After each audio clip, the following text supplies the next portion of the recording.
তাহলে তামাম পৃথিবীর যারা আমরা আছি এখানে শুধুমাত্র বাংলাদেশের মুসলমানকে বলা হয়নি, মান রা মিনকুম, এ তামাম দুনিয়ার জন্য এই হাদিস, না বাংলাদেশের জন্য।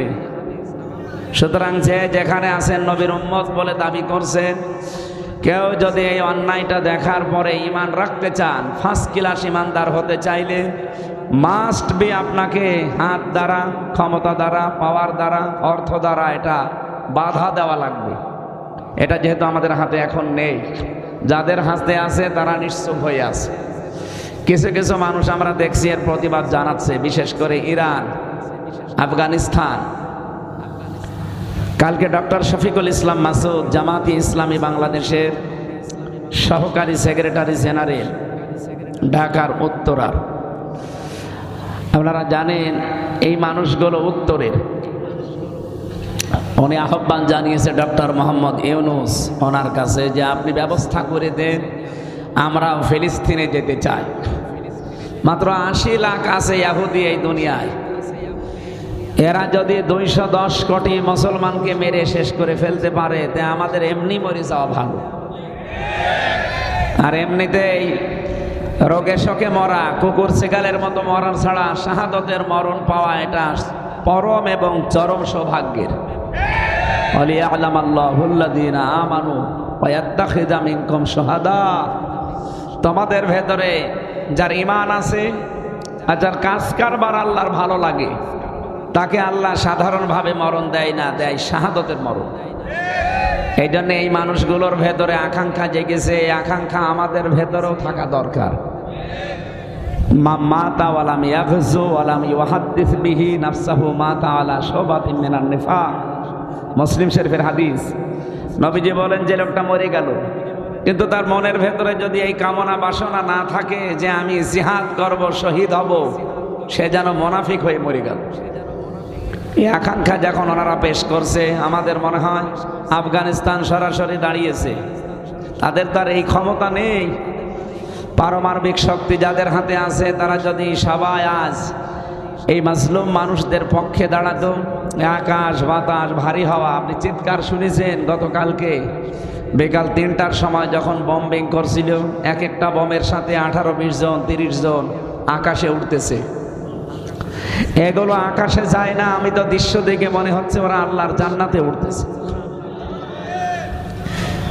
হাসপাতালে, ক্লিনিকে পর্যন্ত বম্বিং করা হয়েছে। একটা বাচ্চার মাথা উড়ে গেছে, বাবা তার সন্তানের শুধু বুকের ওপরে হাত দিয়ে আরশের দিকে তুলে ধরে বলছে, মালিক, এই পৃথিবীতে 210 কোটি সন্তান মুসলমান আছে, এটা ভুয়া, এটা মিথ্যা কথা।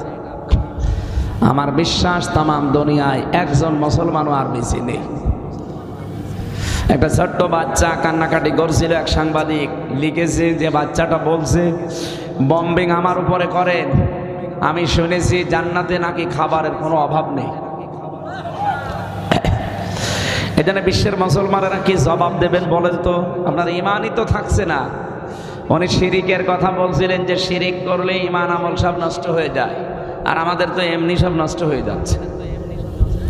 সুতরাং যার যতটুকু সমর্থন আছে, এটা যাদের আছে তারা দেখাচ্ছে। দ্বিতীয় নম্বরে ছিল অবিলিসানিহি, সে যেন তার রেসান দ্বারা, জবান দ্বারা মিছিল মিটিং করে অথবা বিক্ষোভ প্রদর্শন করে বিভিন্ন কায়দা এটা বন্ধ করবে বিশ্বের মডলরা, এটা যেন সে প্রকাশ করে। সারা বাংলাদেশ সহ বিশ্বের বহু মুসলমানেরা এই পর্যায়ে এখন আছে। কি সাতক্ষীরায় হয়নি? 3 নম্বরে নবীজি বলেন কলবিহি, অন্তর দ্বারা সে যেন অন্তত ঘৃণা করে কাজটা, আর পরিকল্পনা করে কি করে এটা বন্ধ করা যায়। মুসলমানদের দ্বিতীয় কেবলা বলা হয় বাইতুল আকসা, এই ঘর পর্যন্ত বম্বিং করে উড়িয়ে দিয়েছে।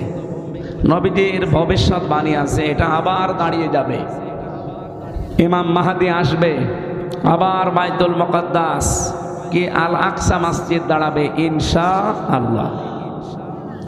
3 নাম্বার যেটা বললাম যে অন্তর দ্বারা আপনাকে ঘৃণা করা লাগবে, আমরা বাস্তবে দেখতে পাচ্ছি বাংলাদেশ সহ বিশ্বে বহু নামধারী মুসলমান যারা এই যে ঘোমটা দিয়ে থাকে, এই মানুষগুলো এখনো পর্যন্ত ফিলিস্তিনের পক্ষে কথা বলে না। ওরা ফিলিস্তিনের মানুষের দোষ দেয় যে ওদের এত বোঝার দরকার কি। সরাসরি আপনার বাড়ি থেকে এসে গরু খুলি নিয়ে চলে যাবে আর আপনি কিছুই বলতে পারবেন। এই একটা কথা হলো, যারা এই ঘণ্টাধারী মানুষ, আমি নাম নিলাম না, আপনার ঈমান আছে, আপনি টের পাচ্ছেন? পরিকল্পনা তো আপনার নেই, আপনি ঘৃণাও করতে পারেন না মন দিয়ে। আদাফুল ঈমান, নবীজি বলেন এটা ঈমানের সর্বনিম্ন স্তর। এটাও যদি কারো না থাকে তার ঈমান নেই। কি কথা বললেন না? এখন ঘৃণা মানে কি? বাংলাদেশ, ভারত আর পাকিস্তান এই সমস্ত দেশের মানুষ ঘৃণা মানে মনে করে যা, এরকম না। ঘৃণা মানে পরিকল্পনা করা লাগবে আপনার অন্তর দ্বারা। ঘরের ভেতরে চোর ঢুকেছে, যে যা পাচ্ছে সব নিচ্ছে। আজকে একটা দৃশ্য দেখলাম বিভিন্ন প্রতিষ্ঠানে, অনেকে ফিলিস্তিনের পক্ষে আছে এই কথা বলে দোকানের মালপত্র সব লুট করছে। তো এটা আপনি ফিলিস্তিনের পক্ষে আছেন না ফিলিস্তিনের বিপক্ষে গেলেন? আমি যে হাদিস পড়লাম না একটা, হযরতে আবু যর রাদিয়াল্লাহু তাআলা আনহু থেকে বর্ণিত, তিনি বলেন আমি নবীজির কাছে শুনেছি, মানিদ্দাহা মা লাইসা লাহু ফালাইসা মিন্না। পৃথিবীতে যেটার অধিকার তোমার নেই, তুমি যদি ওই জিনিস নিজের দখলে নিয়ে নাও, বিশ্বনবী এক নম্বরে বলেন সে আমার উম্মতের ভেতরে আর নেই।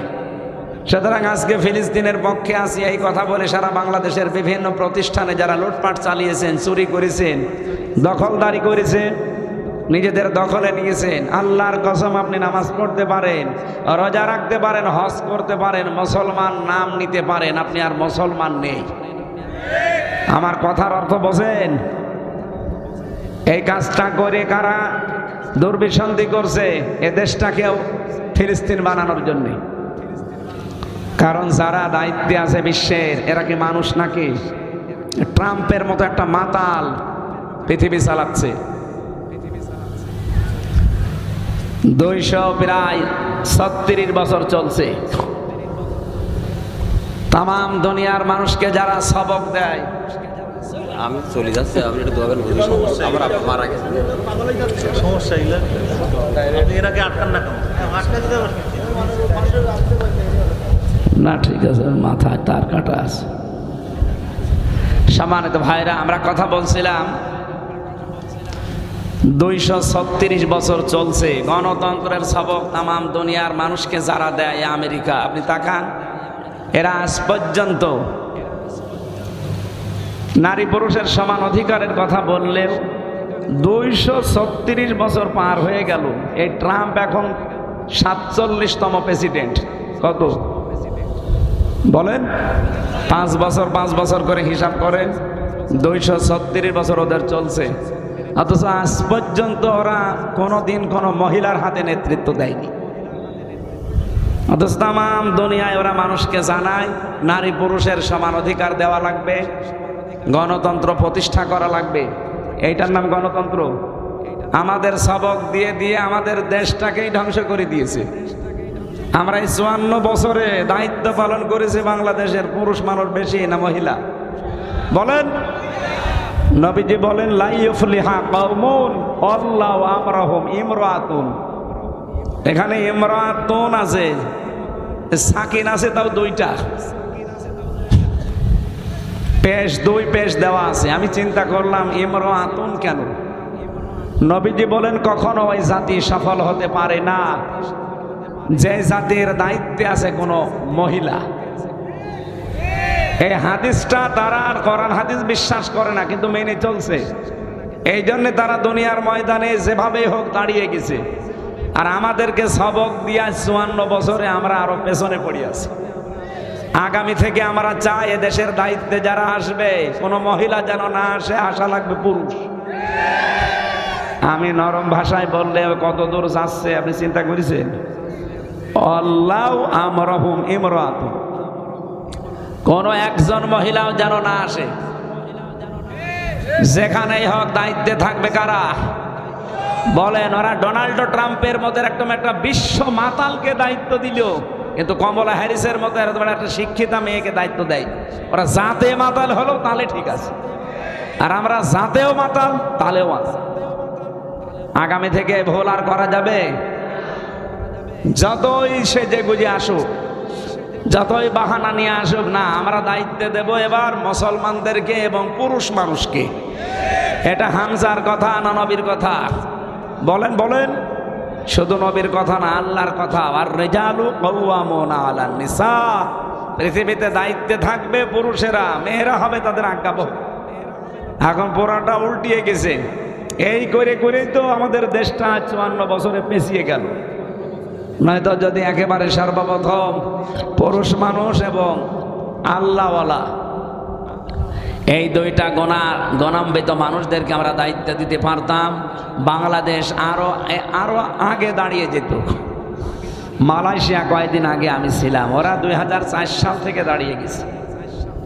পুরুষ মানুষ দায়িত্ব পালন করে। আমি কয়েকটা প্রদেশে ঘুরেছি মালয়েশিয়া। একটা জিনিস আমার কাছে ক্লিয়ার, পরিষ্কার, খাদ্যে যদি ভেজাল পায়, কোনো খাবারে ঔষধ দিয়েছেন, বিষ দিয়েছেন, ফরমালিন দিয়েছেন, যদি ধরা পড়ে কোনো বিচার নেই, সঙ্গে সঙ্গে মেরে ফেলবে। আমার মনে হয় বাংলাদেশের রাজশাহীর বাগমারার একটা সন্তান, আমাদের কুষ্টিয়া বিশ্ববিদ্যালয়ের বড় ভাই, ওনার নাম হচ্ছে আব্দুল জব্বার মণ্ডল। নাম শোনেননি? আপনারা যারা মিডিয়া জগতে আছেন তারা দেখেছেন। ঢাকার মতো জায়গায় একজন মানুষই পরিবর্তন করে ফেলেছে। সারা বাংলাদেশের 8 বিভাগে যদি এরকম 8 জন, 64 জেলায় যদি 64 জন আব্দুল জব্বার মণ্ডলের মতো সৎ, নীতিবান এবং ভয় ভীতিহীন মানুষ আমরা দিতে পারতাম, এই দেশটাও খাদ্যে ভেজাল দেওয়ার সাহস কেউ দেখাতো না। বিভিন্ন পণ্যের দাম নিজেদের মন মতো বসিয়ে 2000 টাকারটা 20,000 টাকা নেয়। এরকম শপিং মল নেই? এই শার্টের দাম, এই পাঞ্জাবের দাম 2000 টাকা। এখানে নিজেরা কম্পিউটার দিয়ে কাগজ তৈরি করে সিলমোহর বানিয়ে ওই জায়গায় আটকিয়ে দেয়, এটার দাম। আর একটা সৈন্য দিলেই কত? বলেন না কেন? মানুষ তাই করে। আপনি এটা বাইরে করে দেখেন। আমি ওখানে 9 দিন ছিলাম, একটা দিনও আমার কাশি হয়নি। আর এখানে এসেছি আজ কয়দিন, কাশি না আরো কত কিছু হচ্ছে। এই 9 দিনে আমার ওই জায়গায় একটা ঔষধের নাম বলা লাগেনি যে ভাই ঔষধ লাগবে। তো এখানে এসে ঔষধ ছাড়া চলতে পারছি না। ধোলা বালি আর জার যেভাবে খাদ্যে ভেজা টিকে আছে, এই তো কত না। তা আমরা যে হাদিস পড়েছিলাম, অন্যায় দেখলে মাস্ট বি আপনাকে বাধা দেওয়া লাগবে, হাতের দ্বারা, ক্ষমতার দ্বারা, পাওয়ারের দ্বারা, শক্তির দ্বারা, টাকা পয়সার দ্বারা, যার যা আছে। যদি না পারেন, শুধুমাত্র ফিলিস্তিনের কথা বলছি না, যেখানে অন্যায় দেখবেন বাধা দেওয়ার জন্য কি বলেন? এ হাত কি শুধু এই হাত? কথা বুঝতেছেন আপনারা? 2 নম্বরে যদি না পারা যায়, আপনার কাছে মুখ আছে, আপনার কাছে মানববন্ধন করার জিনিসপত্র আছে, প্রতিবাদ করার মতো পত্রিকা আছে, মিডিয়া আছে, এইটার মাধ্যমে করবেন, যেটা সারা পৃথিবীতে মুসলমানের এই 2য় পর্যায়ে আছে। এটাও যদি কেউ না পারেন, অন্তর দ্বারা ঘৃণা করবেন আর মনে মনে পরিকল্পনা করবেন কি করে এটা বন্ধ করা যায়। চোর ঢুকে একটা একটা করে সব জিনিসপত্র নিচ্ছে, আপনি দেখতেছেন। মনে মনে আপনি সিদ্ধান্ত নেবেন যে এখন যদি চিল্লাপাল্লা করি, ওর হাতে তো ছুরি আছে, আমাকে কোপ দেবে। কি করা লাগবে তখন? আপনি মনে মনে সিদ্ধান্ত নেবেন, রব্বুল আলামিন ঘরের ভেতরে এদিক ওদিকে তাকিয়ে দেখবেন যে আমার সেই লাঠি কই, আমার সেই লাঠি কই। মানে কি? লাঠি আমার হাতে থাকলে চোরকে আমি এখন ঘায়েল করতে পারবো। কথা বলেন ঠিক কিনা? সুতরাং আজ আমাদের লাঠি দরকার। মুসলমানেরা শুধু অন্তর দ্বারা ঘৃণা করে নাউজুবিল্লাহ আস্তাগফিরুল্লাহ পড়ে অন্যায় দেখে বন্ধ হবে না। ওরা অন্যায় করছে বোমা দিয়ে, ওরা অন্যায় করছে অস্ত্র দিয়ে, ওরা অন্যায় করছে ফ্লোরিন দিয়ে। আর আমরা যদি বলি সুবহানাল্লাহ, আলহামদুলিল্লাহ, আস্তাগফিরুল্লাহ, আল্লাহ বাঁচা, হবে? বিশ্বনবীর ঘর ছিল কুড়ে ঘর।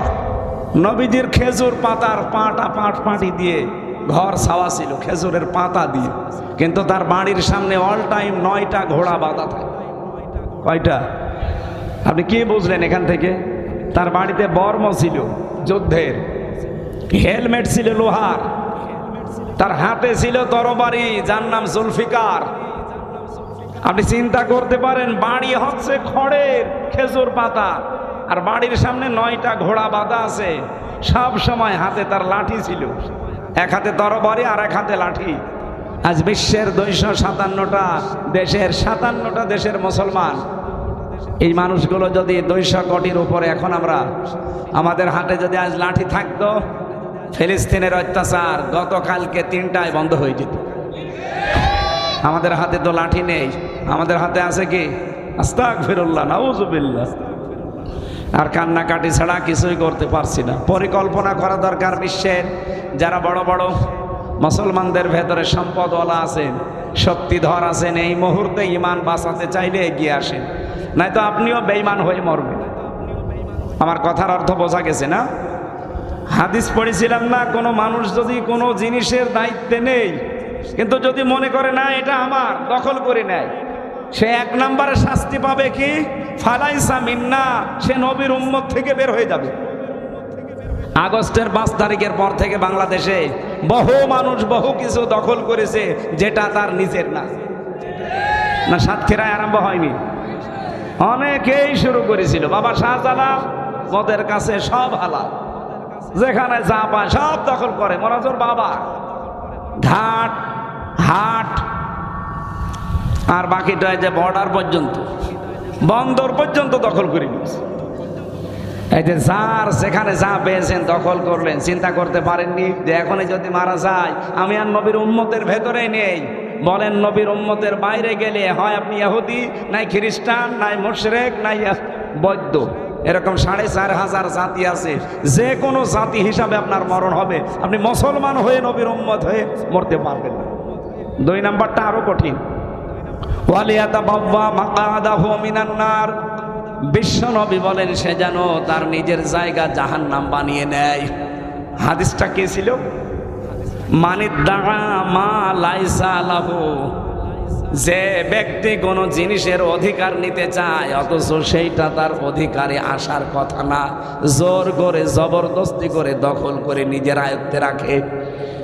এই যে গাজা, এই যে ইসরায়েল নাম শুনছে, এই ইসরায়েল বা ইসরায়েলকে থাকার জন্য জায়গা দেওয়া হয়েছিল, অথচ ওই শয়তানরা এখন নিজেরাই মালিক হয়ে, যারা আসল মালিক তাদেরকে বিতাড়িত করে মেরে ফেলে নিজেরা এখন দখল করে নিচ্ছে।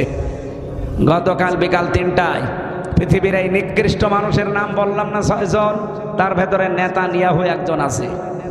এই মানুষ নামে কলঙ্ক, এই কোলাঙ্গার, এই শয়তানের বাচ্চা, ও ঘোষণা দিয়েছে কাল সংবাদ সম্মেলন করি যে আমরা ফিলিস্তিনকে খণ্ড খণ্ড করে আমাদের দখলে নিয়েছি। বলেন নাউজুবিল্লাহ।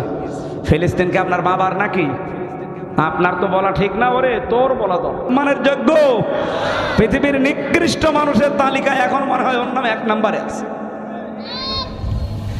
এই কোলাঙ্গার সংবাদ সম্মেলনে বলছে যে আমরা ফিলিস্তিনকে খণ্ড খণ্ড করে এখন অলরেডি দখল করে নিয়েছি। যা করলেন তিলে তিলে এটার শোধ কড়াই ঘন্টায় দেওয়া লাগবে। বলেন বলেন।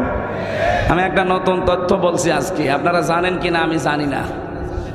আল্লাহ রাব্বুল আলামিন বলেন, ফাইন্না মাআল উসরি ইসরা, ইন্না মাআল উসরি ইসরা। আশার সঞ্চার করার জন্য বলছি, হতাশ হবেন না। আল্লাহ পাক বলেন ইন্না মাআল উসরি ইসরা। আপনি দেখেন, উসরুন শব্দের আগে আলিফ লাম, এর আগে মা, এর আগে আবার ইন্না। এখানে যারা আরবি গ্রামার বসে তাদেরকে জিজ্ঞাসা করছি, উসরুন মানে কষ্ট, দুঃখ। এ উসরুন দেওয়ার আগে আল্লাহ আলিফ লাম দিলেন, তার আগে মা দিলেন কেন? তাফসিরে ফি জিলালিল কোরআন সৈয়দ কুতুব রহমাতুল্লাহ আলাইহি লিখেছেন, খুব ভালো করে খেয়াল করে শোনেন, আমি গতানুগতিক কথা বলছি না।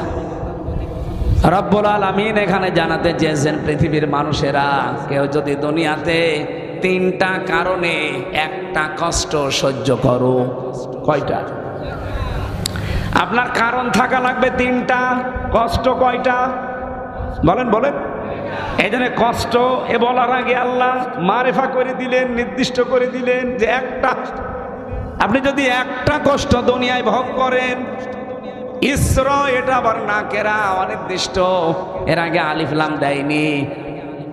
ভালো করে খেয়াল করেন, কে চলে যাচ্ছে আসছে ওদের দেখার দরকার নেই, এদিকে খেয়াল করেন। আমি আপনাকে জিজ্ঞাসা করবো এখন, একটা কষ্ট দুনিয়াতে যদি আপনি ভোগ করেন কয়টা কারণে? না, হচ্ছে না, এইভাবে ক্লাস নেওয়া যাবে না। এটা বিশ্ববিদ্যালয়ের ক্লাস চলছে মনে করেন। একটা কষ্ট দুনিয়াতে আপনাকে ভোগ করলে কারণ বললাম কয়টা? আরো জোরে, কষ্ট কয়টা? বলছে 4টা। এদিকে একটা বলিছে আমি না, এবারে একটা কেন বললেন সেটা জিজ্ঞাসা কর।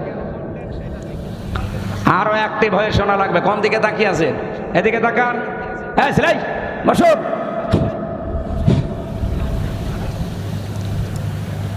বলেন তো কষ্ট কয়টা, কারণ কয়টা? আপনি যে কোনো কারণে কষ্ট পাবেন আর পরের ইসরা আল্লাহ দিয়ে দেবে না। কষ্ট পাওয়া লাগবে একটা কারণে, 3টা কারণে। আর কষ্ট যদি আপনি একটাও পান, এই পৃথিবী আর আখেরাত মিলে কমপক্ষে 70টা সুখ আপনাকে আল্লাহ ভোগ করাবে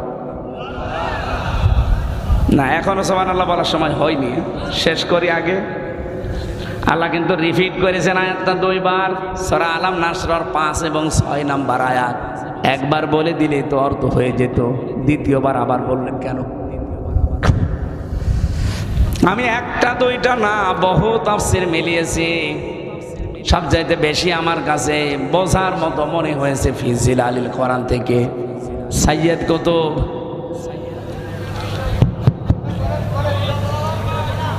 বলেন বললেই হবে না, আপনাকে জবাব দেওয়া লাগবে, তারপরে তো বলবো। আমি আন্দাজে বলেই গেলাম, আপনি শুনেই গেলেন না। আমি ওই রকম ক্লাস করি না। আধা ঘন্টা ক্লাস করব, দরকার হয় ওখান থেকে 10টা শিক্ষা নিয়ে বাড়ি যাবো। এই পড়তেছে কোন ছাত্র? বসো। 1-1.5 ঘন্টা বসে থাকতে পারো না? বিয়ে দিলে বউ টেকবে ওর? যা এবার চলে যা। আর এখানে কত মেয়ের বাপ বসে আছে জানেন আপনি? আমি চলে যাচ্ছেন মানে? আমি যে পর্যন্ত বললাম এ পর্যন্ত বুঝেছেন কিনা বলেন তো? না, আপনি বোঝেননি। আলেমরাও এখনো পর্যন্ত ক্লিয়ার হয়নি। আপনার কষ্ট পাওয়া লাগবে একটা কারণ। কয়টা? যে কোনো কারণে কষ্ট পেলে হবে না। হাসিনাও তো যাওয়ার সময় কষ্ট পেয়েছে, কি কথা বলছে না কেন? কিন্তু ওর কষ্টের জন্য আল্লাহ ইসরা দেবে না। কষ্ট পাওয়া লাগবে কয়টা কারণে বলেন? 1 নম্বরে যদি আপনি আল্লাহর জন্য কষ্ট পান, 2 নম্বরে যদি রাসূলুল্লাহর জন্য কষ্ট পান, 3 নম্বরে যদি মানবতার জন্য কষ্ট পান। এই 3 কারণে যদি কেউ দুনিয়াতে কষ্ট পায়, কষ্ট কয়টা? আরো জোরে। এই জন্য কষ্টের আগে দেখবেন মারা, এর আগে আলিফ লাম নির্দিষ্ট করে আল্লাহ জানাতে চেয়েছেন এক একটা কষ্টের জন্য আমি আল্লাহ গ্যারান্টি দিলাম ইসরা। এটা আর মারেফা না, এটা নাকেরা। তাফসীর ফি জিলালিল কোরআন উনি লিখেছেন একটা কষ্টের কারণে 70টা সুখ আপনাকে আল্লাহ ভোগ করাবে। এই বাংলাদেশে আমরা আজ 54 বছরে, বিশেষ করে 15.5 বছরে যারা কষ্ট পেয়েছি আল্লাহর জন্যে, রাসূলুল্লাহর জন্যে, মানবতার জন্যে, এক একটা কষ্টের জন্যে সুখ ভোগ করাবে আল্লাহ। কয়টা? এখানে কি আওয়ামী লীগ চলে আসলো নাকি? এটা তো বন্ধ হওয়ার কথা না। ভারতের কারেন্ট না, এইভাবে করলে তো ভুলে যাবে। আমার এখন কিছু গুরুত্বপূর্ণ তথ্য সামনে আসবে, আর বারবার ডিস্টার্ব করলে কিভাবে বোঝাবো? আর আমি বলে গেলে হবে না, তাড়াতাড়ি করো ভাই। এখানে কি দাঁড়িয়ে আছেন কেন? বসেন, একদিকে বসেন। সুবহানাল্লাহ ওয়ালহামদুলিল্লাহ লা ইলাহা ইল্লাল্লাহ সুবহানাল্লাহ আলহামদুলিল্লাহ লা ইলাহা ইল্লাল্লাহ লা ইলাহা ইল্লাল্লাহ মুহাম্মাদুর রাসূলুল্লাহ। সাতক্ষীরাবাসী, আমি আবার রিপিট করছি, কারণ এটা আজকে থেকে বাড়িতে নিয়ে এসে আনন্দ করা লাগবে। সিস্টেম আপনি পরের আয়াতে দেখেন, পৃথিবীতে কেউ যদি অবৈধভাবে একটা সুখ ভোগ করে, কয়টা? আপনি শব্দের দিকে খেয়াল করে মিলাবেন। আপনি যদি অবৈধভাবে একটা সুখ ভোগ করেন, কমপক্ষে ৭০টা দুঃখ আপনাকে আল্লাহ ভোগ করাবে। সুখ কয়টা? বলেন বলেন। কিভাবে? অবৈধভাবে। এই যে 15.5 বছরে যারা ছিল তারা সুখ পায়নি, কি বৈধভাবে না অবৈধ? এই কথা বলা লাগবে। তাহলে এক একটা অবৈধ সুখের কারণে দুঃখ ভোগ করাবে আল্লাহ কয়টা? এই জন্যই তো ছাই গোষ্ঠী সব বিদায় নিয়েছে। কারণ আপনি নিজেও জানতেন এই আসনের যিনি রবি আহমেদ নাকি নাম, মোশতাক আহমেদ রবি, উনি জানতো না যে সরকার অবৈধ সরকার, বিনা ভোটের সরকার। তারপরও আগ বাড়িয়ে বলছে আমারেও দেন, আমিও হয়ে গেলেন আপনি এমপি, বিনা ভোটের এমপি। দিনের ভোট রাতে হয় সেই এমপি। এই কথা বলেন না কেন? এরকম এমপি হওয়ার পরে আপনি অবশ্যই সুখ পেয়েছেন না পাননি? কয়টা? একটা। 15.5 বছরে কত সুখ পেয়েছে আপনি জানেন? টাটকা আর মরা সুখ মিলে আমি নাম নিলাম না। আপনি টের পাচ্ছেন কি বলি? কাওয়া কাকুর মতো মানুষ আজরাইল দেখে ঘুরে এসেছে, তারপরও সে সুখ থেকে বঞ্চিত না। শরীর চলে না, তারপরও নাকি রাত 2টা পর্যন্ত বিভিন্ন নায়িকা গায়িকা তার কাছে গিয়ে শরীর টিপে দিত আল্লাহর নামে। বলেন নাউজুবিল্লাহ। শরীর চলে না কাওয়া কাকু, অথচ সুখ দুনিয়ায় পেয়েছে না পায়নি? বলেন। এই যে হাসাও মাহমুদ, এর চরিত্র এখন প্রকাশ পাচ্ছে। টাকলা মুরাদ, এর এখনো পর্যন্ত ইন্টারনেটে 6 মিনিট 8 সেকেন্ডের অডিও রেকর্ড আছে। এত নিকৃষ্ট কথা মেয়েদের সাথে মানুষ বলতে পারে? সে একটা মন্ত্রী ছিল। এরকম অবৈধ এমপি, মন্ত্রী, উপজেলা চেয়ারম্যান, মেয়র, অনেক ডিসি, এসপি, অনেক টিওন, ওসি মিলে বাংলাদেশে 1628 জন মানুষ দায়িত্বে ছিল। এই মানুষগুলো 15.5 বছরে যারা অবৈধ সুখ পেয়েছেন, একটা, কয়টা? একটা সুখও যদি অবৈধভাবে ভোগ করে থাকেন, ৭০টা দুঃখ আল্লাহ আপনাকে ভোগ করাবে। এবার ঠেলা টের পান। এক একটা সুখের জন্য যদি ৭০টা হয়, 15.5 বছরে অন্তত 1000 সুখ তো পেয়েছেনই। তাহলে আপনি ক্যালকুলেটর দিয়ে হিসাব করেন, ক্যালকুলেটর নষ্ট হয়ে যাবে, আপনার দুঃখ শেষ হবে না। আমার মনে হয় কথা আপনি বুঝেছেন। এখন যদি না বোঝার ভান করে থাকেন, এদিকে আসেন। কানের নিচে এমন জোরে 2টা দেব, আপনি সব টের পেয়ে যাবেন। আপনি টের পাচ্ছেন না মানে? আগস্টের 5 তারিখের পর থেকে আজকে এপ্রিলের 7 তারিখ, এই 1 মাস 2 দিন হলো বাংলাদেশ দ্বিতীয়বার স্বাধীন হওয়া। 8 মাস। এই 8 মাস 2 দিনের ভেতরে প্রায় 27 বারের ওপরে ওরা চেষ্টা চালিয়েছে দেশটা যেন অশান্ত হয়। প্রত্যেকটা আল্লাহ নষ্ট করে দিয়েছে। কারণ তারা যে অবৈধ সুখ ভোগ করেছে, তার জন্য দুনিয়া আখেরাত মিলে তাদের এক একটা সুখের ৭০টা দুঃখ ভোগ করা লাগবে। তারপরে অন্য কথা। এই জন্যে তো হতাশ হয়ে গেছে যে না আর মনে হয় হবে না। কিছুদিন পরে পরে শয়তান ধোঁকা দেয়, শয়তান নাড়াচাড়া দেয় আর বলে আমি চট করে চলে আসবো। তারপরে যে দেখে যে না এদেশের মানুষ এখনো সোচ্চার আছে, বলে না পরে। এই পরে পরে করতে করতে দেখবেন হঠাৎ করে পটল তুলিস, আর পটল তুললে শেষ। কি কথা বলেন? রাজা আরো বাড়বে। এবার আসেন তো মূল কথায়। এই যে যারা পরকীয়া প্রেম করেন, এটাও তো একটা সুখ। এখানে একজন বলছে, এই এলাকায় কি এসব নেই? পরকীয়া প্রেম যারা করেন অবশ্যই আপনি সুখ পান না পান না? এটা কি বৈধ সুখ না অবৈধ? আরো জোরে।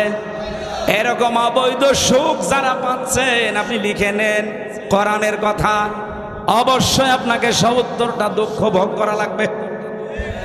এখন এই রাস্তায় যারা আছেন আজকে এখনই তওবা করেন যে জীবনে আর এই লাইনে যাব না। নারী হোক আর পুরুষ হোক, এই মুহূর্তেই সাতক্ষীরার এই ময়দানে সিদ্ধান্ত নেওয়া লাগবে যে যা করেছি ভুল। অবৈধ এই সুখে কোনো শান্তি নেই।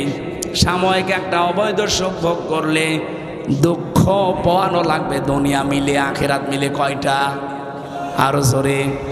সুতরাং এখনই আপনি আমার হাতে হাত দিয়ে দরকার হয় তওবা করেন।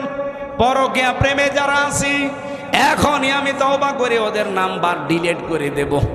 বিশেষ করে যাদের ভাবির সাথে লাইন আছে, মনে করছেন হুজুর কিছু জানে না, এলাকায় বহু মানুষ আল্লাহর নামে চালাচ্ছে। এমনকি প্রতিবেশীর স্ত্রীর সাথে লাইন আছে। এই কথা বলছেন কেন? এই পৃথিবীতে আল্লাহ 3 শ্রেণীর মানুষের প্রতি সবচাইতে বেশি রাগান্বিত হয়ে থাকে। তার অন্যতম তারা যারা নিজের প্রতিবেশীর স্ত্রীর সাথে লাইন করে। এরকম কারা আছেন হাত তোলেন তো? আলহামদুলিল্লাহ, মানুষগুলো অনেক সচেতন আছে। যদি কেউ থেকে থাকেন, এমনকি বিবাহিতা মেয়েদের সাথে যাদের লাইন আছে, আরে ভাই আপনি কি আর লোক পান না? সে তো একজনের সংসারে আছে নাকি, আবার ঘুরে ফিরে তার সাথে লাইন করা লাগবে মানে? সুতরাং এরকম কাজ কারবার যারা আছেন পরকীয়া প্রেমে, এই মুহূর্তে তাদের নাম্বারগুলো এক্ষুনি ডিলিট করে দিন। কারা কারা রাজি আছেন এই কাজ করতে হাত তোলেন। আপনারা আছেন এই লাইনে? যাক, এলাকার মানুষ অনেক শক্তিশালী। আশা করছি, আমি হাসির জন্য বলি নাই, আমি পরিবর্তনের জন্য বলছি। এক একটা অবৈধ সুখ ভোগ করলে কয়টা করে দুঃখ যন্ত্রণা ভোগ করা লাগবে? আরো জোরে বলেন। আল্লাহ আমাকে সহ প্রত্যেককে তুমি এই গোনা থেকে, অবৈধ সুখ ভোগ করা থেকে বাঁচাও। অনেক মানুষ এখনো পর্যন্ত ধান্দায় আছে যে তাড়াতাড়ি দেন, তাড়াতাড়ি দিয়ে কি করব? আপনি যে তাড়াতাড়ি দিতে চান, এখনই যদি আবার দিয়ে দেয় সংস্কার না করে, ও যারা আছে তারা তো আবার দিনের ভোট রাতে করবে। কে কথা বলেন? আর দিনের ভোট রাতে করলে কি শোকটা অবৈধ হবে না বৈধ হবে? আমরা শোক পেতে চাই কিন্তু বৈধভাবে। এই জন্য বাংলাদেশ জামাত ইসলামীর কোন এমপি যারা দাঁড়াবে 300 জন, একজনও বলেছে যে এখনই নির্বাচন দেন না। তারা নির্বাচন চায় কিন্তু বলছে না, সংস্কার করে দিন। কারণ আমরা সুখ পাবো, শান্তি পাবো, অবৈধভাবে সুখ পেতে চাই না। আপনার এই সাতক্ষীরার যতগুলো আসন আছে, বাংলাদেশে অন্য জেলার খবর আমি জানি না, অন্তত সাতক্ষীরা আর কুমিল্লা এই জেলাগুলোতে জামাত ইসলামী বাংলাদেশের যারা দায়িত্বে আছে এরা পাশ করবে, আমি লিখে দিতে পারি। মুহাদ্দিস আব্দুল খালেক, মুহাদ্দিস রবিউল বাশার, অধ্যক্ষ ইজ্জতুল্লাহ, এক গাজী নজরুল ইসলাম, এই যে 4 জন। আপনি একটা মানুষের মুখে আজ 8.5 মাস চলছে, 8 মাস 2 দিন, শুনেছেন কোনোদিন যে এখনই দেন খেয়ে বাসি? কেন? এরা পাশ করার মতো না? কথা বলছেন না কেন? আপনি অন্যদিকে নিয়ে যাবেন না, নিজের বিবেক দিয়ে প্রশ্ন করে বলেন এরা পাশ করার মতো না? এখানে যে এরা এর আগেও পাশ করেছে অনেকে, তাদের পূর্বপুরুষরা, এ বাংলাদেশ তো দেখেছে। অন্য জেলার খবর বাদ দিলাম, এই জেলায় তো অন্তত তারা চাইতে পারে যে এখনই দেন, আমরা এখনই চেয়ার পাই, কিন্তু তারা বলে না কেন? কারণ সংস্কার হয়নি। ওই 1628 জন মানুষ যারা এই জালেমকে টিকিয়ে রেখেছিল, এই ভুয়া 3টা নির্বাচন করেছে, ওই ডিসি, ওই এসপি, ওই টিওনো, ওরা এখনো আছে। হ্যাঁ, হয়তো সাতক্ষীরারটা গেছে কুমিল্লায়, কুমিল্লারটা কুষ্টিয়ায়, কুষ্টিয়ারটা কুড়িগ্রাম, জিনিস তো একই, খালি পাল্টিয়েছে জায়গায়। কথা বলেন না কেন? ওরা যতদিন পর্যন্ত পাল্টাবে না ততদিন ওরা থাকলে ওই কাজই করবে। আর এটা বলতে গেলে আপনার রাগ হয়। এক লোক বিয়ে করে বাসর রাতে শাশুড়ি যে বলছে, বৌমা কি করবা আমি জানি না, আমার কিন্তু নাতি চাই। বলছে, মা আপনি আমার সময় দেবেন না, একটু সময় দেন। ননদ আর দেবর এসে বলছে, ভাবি কি করবা জানি না, আমাদের কিন্তু ভাতিজা চাই। বলছে, ঠিক আছে। দাদি শাশুড়ি এসে বলছে, নাচ বউ আমার কিন্তু পতি চাই। বলছে, দাদি আপনারও লজ্জা শরম নেই, আপনি সময় দেবেন না? স্বামী এবার এসে বলছে, আমি ঘুমিয়ে পড়লাম, আমার কিন্তু বেবি চাই। গমটা খুইলে ফেলে এবার বলছে, বংশ কি সব পাগলের বংশ? তুমি, তোমার মা, তোমার ভাই বোন, তোমার দাদি সব এসে বলে কারো ভাতিজা লাগবে, কারো পুতি লাগবে, কারো নাতি লাগবে, আর তোমার বেবি লাগবে, আর তুমি পড়ছো ঘুমিয়ে। আমি কি ডাউনলোড করে নিয়ে আসবো? আমি পাবো কোথায়? অন্তত 10 মাস 10 দিন সময় দেওয়া লাগবে না? এক কথা বলছে না কেন? আপনি আমারে সময় দেন, আর 10 মাস 10 দিন একটু সময় ব্যয় করেন, অবশ্যই নাতি হবে, পতি হবে, বেবি হবে, ভাতিজা হবে। কথা বলে না কেন? কেবল 8 মাস 2 দিন, 10 মাস 10 দিন হতে এখনো 2 মাস 8 দিন বাকি আছে। আপনার কি করে হবে? আপনি ঘুমিয়ে পড়ছে, ওগুলো কি আসমান থেকে আসবে? এই মানুষগুলোই তো আছে। এই ডিসি, এসপি সাতক্ষীরার এডিসি এখন নতুন একজন এসেছে, রিমান্ডে আমারে অত্যাচার করেছিল। আমার শরীরে এমন কোনো জায়গা নেই, 1 ইঞ্চি জায়গাও নেই। ওরা মানসিক এবং শারীরিকভাবে টর্চার করে নাই, অথচ এখনো তারা দায়িত্বে আছে বাংলাদেশের সাতক্ষীরার মতো জায়গায় এসে। আর আপনি বলছেন নির্বাচন দেন। নির্বাচন দিয়ে কি করবো? ওই তো দিনের ভোট আবার রাতে করে ফেলবে। কথার অর্থ বোঝার মতো যোগ্যতা সবার এখানে নেই। আমি উদাহরণটা এমনি দেইনি, এই উদাহরণটা বুঝতে পারলে অবশ্যই আপনিও বাংলাদেশ জামাত ইসলামের মতো আপনিও বলতে বাধ্য হবেন যে না, আগে সংস্কার করেন, এরপরে নির্বাচন। খালি দেন দেন, খাবো খাবো, খেয়ে কি করবেন? ওরাও তো খেয়েছিল, 620টা বাড়ি বানিয়েছে। এক শয়তান ভূমি মন্ত্রী ছিল, একটা বাড়িতেও থাকতে পারে না। কয়েকদিন আগে মালয়েশিয়া যে দেখি, যে হোটেলে উঠেছি, নিচে বসে বসে চা খাচ্ছে। কি গো? হুজুর আমরা আগেই পালিয়েছি। আগে পালাবেন কেন? 620টা বাড়ি বানান, এখানেও সাহেব পাড়া বানিয়েছেন, কিন্তু তালা লাগানো, যেতে পারে না। ওখানে যে মায়ের খাবো, বাংলাদেশের 20 লাখ মানুষ এখানে থাকে, পিটিয়ে ভর্তা বানিয়ে ফেলবে। সিঙ্গাপুর, মালয়েশিয়া, থাইল্যান্ড, ইন্দোনেশিয়া, এরপরে বাহরাইন, কাতার, আমেরিকা, কতগুলো জায়গা যেখানে যায় সেখানে দেখি শয়তানরা বসে আছে।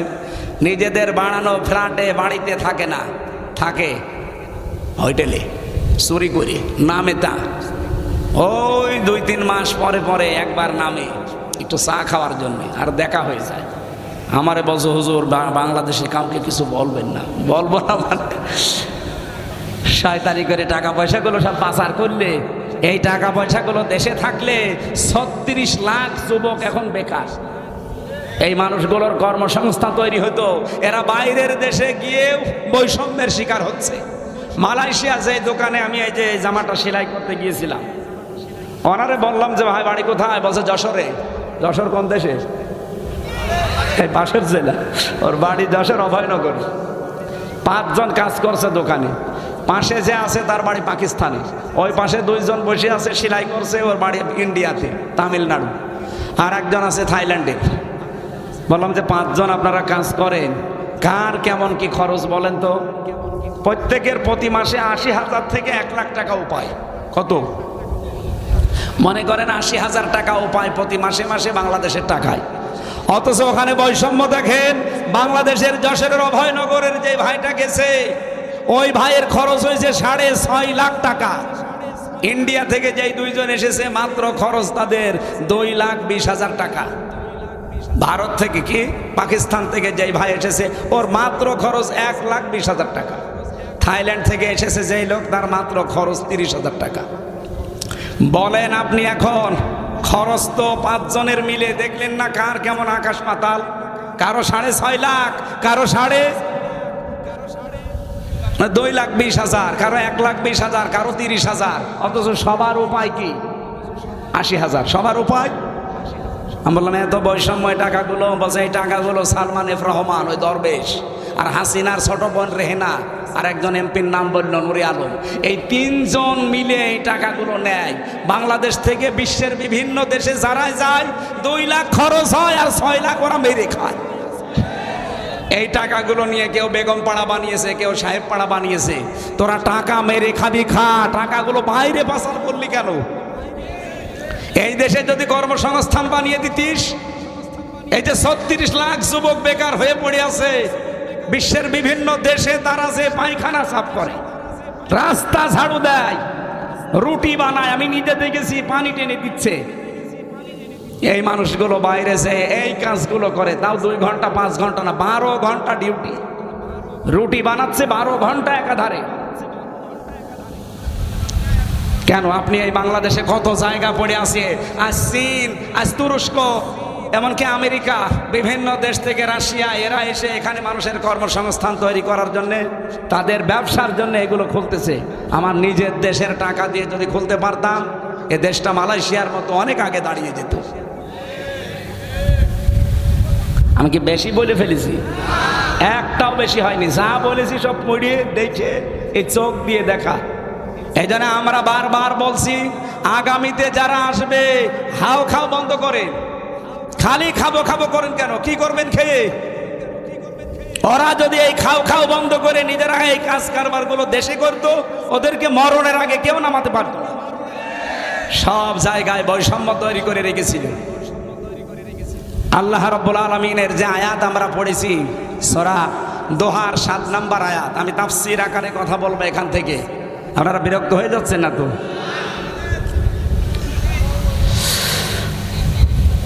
সুতরাং আমরাও নির্বাচন চাচ্ছি, এ দেশটাকে সংস্কার করে এমন এমন মানুষের হাতে আমরা দিতে চাই যে মানুষগুলো সৎ এবং যোগ্য।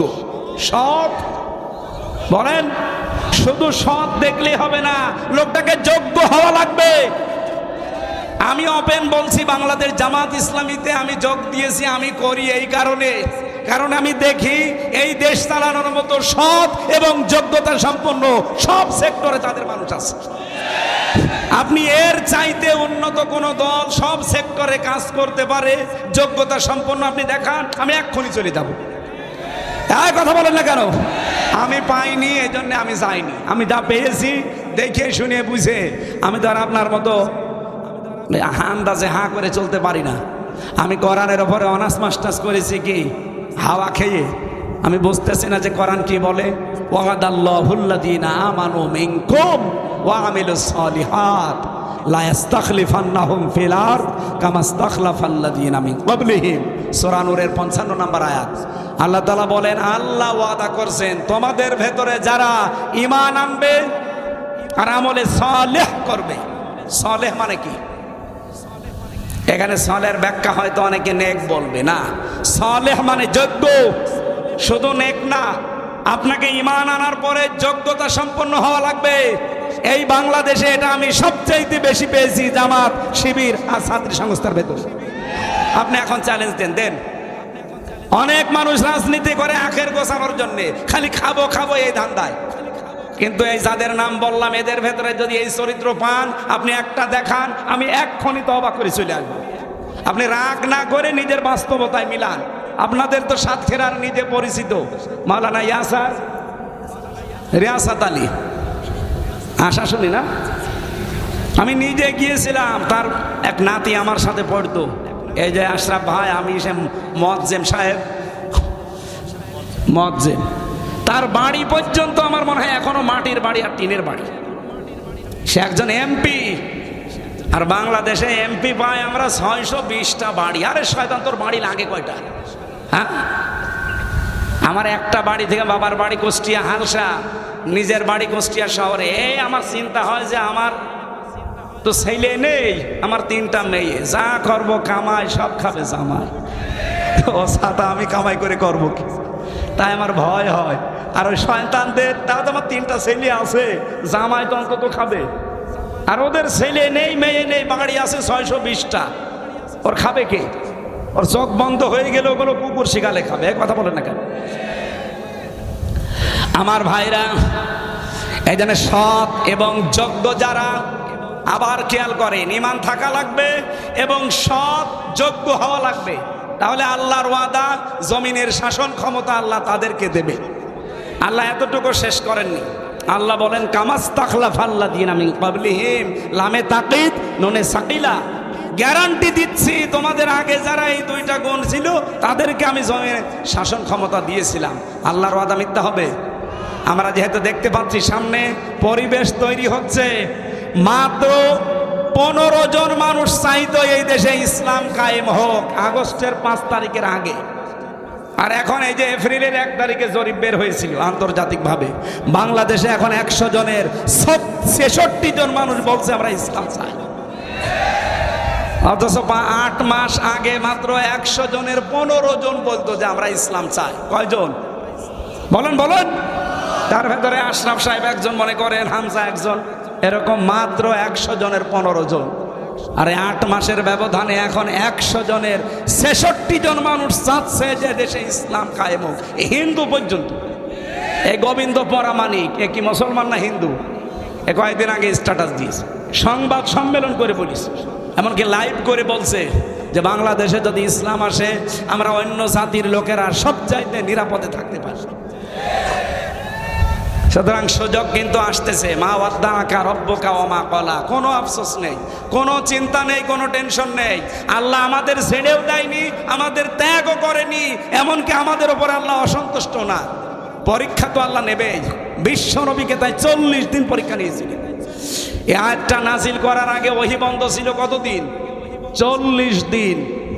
আপনজন যারা আছে তারা পর্যন্ত উল্টাপাল্টা কথা বলছিল, এমনকি নিজের চাচি আবু লাহাবের স্ত্রী ওই কথা বলেছে মুহাম্মদের কাছে যে শয়তান আসে, সেই শয়তান তাকে ত্যাগ করেছে।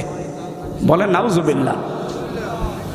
আজও বাংলাদেশের এই 15.5 বছর, এমনকি এই ফিলিস্তিনের দৃশ্য দেখে গতকাল তাসলিমা নাসরিন এই কোলাঙ্গার মহিলা কাল স্ট্যাটাস দিয়েছে, কোথায় তোদের আল্লাহ? ফিলিস্তিনে যা হয়ে গেল, আল্লাহ যদি থাকতো তে কিছু করতো। এরকম কোলাঙ্গার গুলো দেখে দেখে আশ্রয় দেয় এই নাসরি মুশরিকরা। এই বাংলাদেশের যারা ইসলামের, যারা মানবতার যারা ক্ষতি করে তাদেরকে ওরা আশ্রয় দেয়। আপনি তাকান, তাসলিমা নাসরিনের মতো এই দুশ্চরিত্র, এই মানুষ নামে কলঙ্ক, আল্লাহকে ভুল ধরে, বিশ্বাসও করে না। এই শয়তানকে দুনিয়ার কেউ নিতে রাজি না। গণহত্যার সাথে জড়িত হাসিনা পৃথিবীর কোনো রাষ্ট্র নিতে রাজি না, অথচ দাদা নিয়ে বসে আছে। আমি কি বেশি বলছি? এজন্য আল্লাহর ঘোষণা হচ্ছে আমাদের কোনো হতাশা নেই। মা ওয়াদ্দাআকা রব্বুকা ওয়া মা ক্বালা, হে নবী আপনি আফসোস করবেন না, আমি আপনাকে ছেড়ে দেইনি। 2টা কসম দিয়ে আল্লাহ আয়াতটা শুরু করেছেন, ওয়াদ-দুহা ওয়াল-লাইলি ইযা সাজা। দিনে রাতের আধারের মতো তাদের জীবনে অন্ধকার নেমে আসবে। আপনি দেখেছেন না এই দেশে যারা অবৈধভাবে সুখে ছিল তাদের জীবনে কোনোদিন আমরা কল্পনাও করি নাই যে সময় পাল্টাতে পারে। আল্লাহ পাক এমন অন্ধকার ঢেলে দিয়েছেন, 5 মিনিট সময় চেয়েছে তাও পাইনি। এমনকি এত পেয়াদা পাইক পেয়াদা, এত লোকজন, এত খাদেম, যাওয়ার সময় একটা লোকও সাথে পাইনি। কথা বলে না কেন? কি হতাশা নেমে এসেছিল জীবনে। আমি যাওয়ার আগের দৃশ্য দেখেছি, চোখ মুছতেছে। আমি মনে হয় ওই দিনই তার জীবনে প্রথম চোখে পানি দেখলাম। এর আগে যতই কান্নার নাটক করুক জীবনে কান্দেনি, খালি আন্দাজে রুমাল দিয়ে চোখ মুছেছে। কান্না করেছে আগস্টের 5 তারিখে, যেদিন বিদায় নেবে ওই দিন। এর নাম সাজা। এর নাম কি? ওয়াল-লাইলি ইযা সাজা। শুধু তাকে উদ্দেশ্য করে আল্লাহ বলেননি ওই জামানায়, এটা কিয়ামত পর্যন্ত থাকবে। আর আমরা যারা আছি কিয়ামত পর্যন্ত আয়াত থেকে আশার সঞ্চার জাগাবো। মা ওয়াদ্দাআকা রব্বুকা ওয়া মা ক্বালা ওয়ালাল আখিরাতু খায়রুল লাকা মিনাল উলা। হে নবী আপনার আগের চাইতে পরে ভালো। এতদিন যাই হয়েছে হয়েছে, বিশ্বের মুসলমানেরা কোনো চিন্তা নেই। ইহুদিরা যে মানুষগুলোকে মেরে ফেলেছে, এরা শুধু মারা যায়নি, এরা শাহাদত বরণ করেছে। আর শাহাদত যারা বরণ করে ওরা কিন্তু মারা যায় না। কি ওয়ালা তাহসাবান্নাল্লাযীনা কুতিলু ফি সাবিলিল্লাহি আমওয়াতা বাল আহইয়াউন ইনদা রাব্বিহিম ইউরযাকুন। আল্লাহ বলেন যারা শাহাদত বরণ করে এদেরকে তোমরা মৃত বলবা না, এমনকি ধারণাও করবা না। সূরা বাকারার 154 নম্বর আয়াতে পাবেন ওয়ালা তাকুলু লিমান ইউকতালু ফি সাবিলিল্লাহি আমওয়াত। আর সূরা আলে ইমরানের 169 নম্বর আয়াতে পাবেন ওয়ালা তাহসাবান্নাল্লাযীনা কুতিলু। মুখে তো বলাই যাবে না, ধারণাও করা যাবে না যে মরে গেছে। যারা শহীদ হয় মুখ দিয়ে আপনি কখনো বলবেন না যে মরে গেছে, ধারণাও করবেন না মরে গেছে। আল্লাহ বলেন বাল আহইয়া, তারা জীবিত। কে বলছেন? আরো জোরে বলেন ইনদা রাব্বিহিম ইউরযাকুন। শুধু জীবিত না, তারা তার রবের কাছে রিজিক পাচ্ছে। সুবহানাল্লাহ বলতে পারেন না? সুতরাং 2024-এ 2732 জন মানুষ শহীদ হয়েছে। কি এবং ফিলিস্তিনে, এই গুজরাটে, বিশ্বে বিভিন্ন জায়গায় আজ মানুষ, মুসলমানরা যারা বিনা কারণে মারা যাচ্ছে বিধর্মীদের হাতে, এমনি মারা যাচ্ছে না, এরা শহীদ হচ্ছে। আর শহীদ হলে কি মরে? বলেন বলেন। ওই যে ওই বাচ্চাটা বলছিল না যে আমাকে মেরে ফেলে, আমি শুনেছি জান্নাতে নাকি খাবারের কোনো অভাব নেই। এজন্য যারা শহীদ হচ্ছে এ মানুষগুলো সৌভাগ্যশালী। আর যাকে তাকে আল্লাহ শাহাদতের মরণ দেয়ও না। যার ইমানটা আল্লাহর পছন্দ হয়, যার কর্মজীবন প্র্যাকটিস এবং অ্যাক্টিভিটিস, প্র্যাকটিক্যাল লাইফ আল্লাহর কাছে ভালো লেগে যায়, তখন তাকে এমনিতেই মরণ না দিয়ে শাহাদতের মরণ দেয়। তার প্রমাণ আল্লামা সাইদি 13 বছরের ভেতরে তো মরল না। এ জালেমের হাতে আল্লাহ তাকে শাহাদতের মরণ দেবে। তার সারা জীবনের মোনাজাত ছিল আল্লাহুম্মা ইন্নী আসআলুকা শাহাদাতান ফি সাবিলিক। হে আল্লাহ, তুমি আমাকে যদি মরণ দাও, এমনি মরণ দিও না, শাহাদতের মরণ দিও। ওনাকে যে শহীদ করা হয়েছে এটা এখন দিন যত যাচ্ছে প্রকাশ পাচ্ছে। কথা বলেন ঠিক কিনা? এই জন্য শাহাদতের মরণ যারা পাবেন, আমি শহীদ জিয়ার জন্য দোয়া করি। কারণ এই লোকটার নাম শুনলেই মানুষ বলে শহীদ।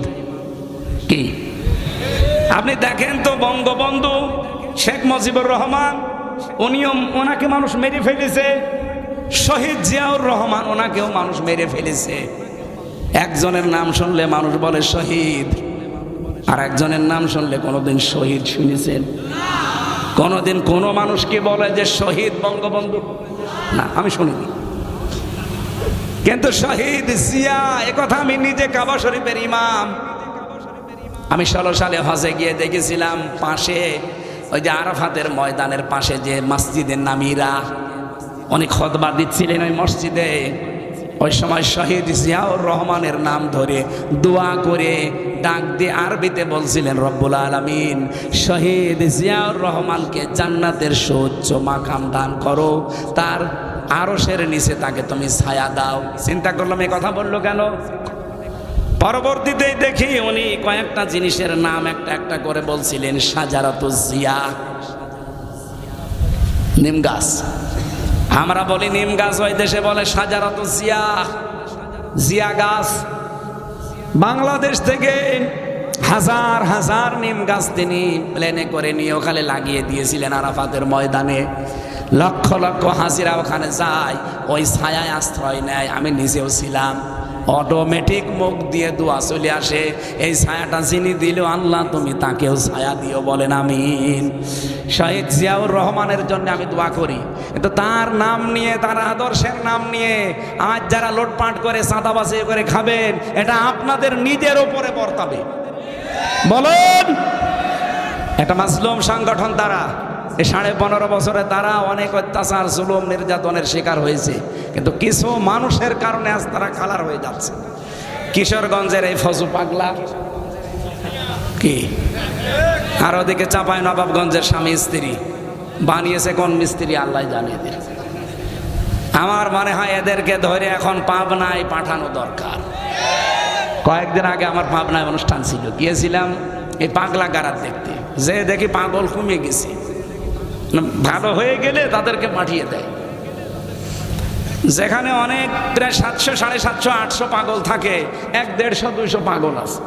তার মানে যারা ছিল চিকিৎসা করে করে ওখানে থাকার পরে নার্সিং করে তাদেরকে বাড়ি পাঠিয়ে দিয়েছে। এখন এই নতুন পাগল যেগুলো, এগুলো এখন ওখানে ভর্তি করা দরকার।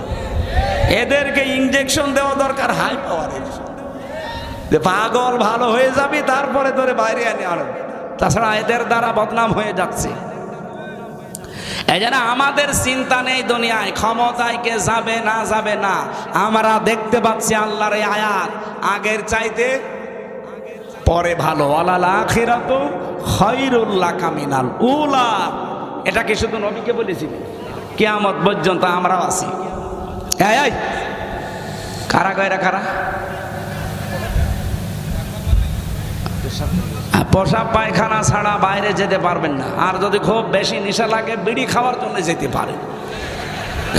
আপনাদের এই পাশেই তো বেনাপোল, এখানেই তো এসব বানায়। আকিস গ্রুপ এখানে বানায় না? ভমরা বর্ডার এটা। ও এটা তো এটা আমার কাছে যশোর মনে করছে। নাভারণে বানায়, নাভারণ ওই যে বেনাপোল এই লাইনে ওগুলো বানায়। খান, আপনারা কি বলবো আর, 2-1টা হালকা পাতলা খান, খেয়ে আবার চলে আসে। অনেকে আবার মোবাইলে স্ট্যাটাস দেয়, মেসেজ লেখে, হুজুর বিড়ি খাওয়া কি? যদি বলি যে হারাম না হারামের কাছাকাছি, তখন হাসে। ও মনে করে যে এটাই অত বেশি অসুবিধা নেই, আমি 2-1টা খাই। পৃথিবীতে একটা মাত্র খাবার যার গায়ে লেখা থাকে যে আমাকে খেলে ক্যান্সার হবে। কি হবে?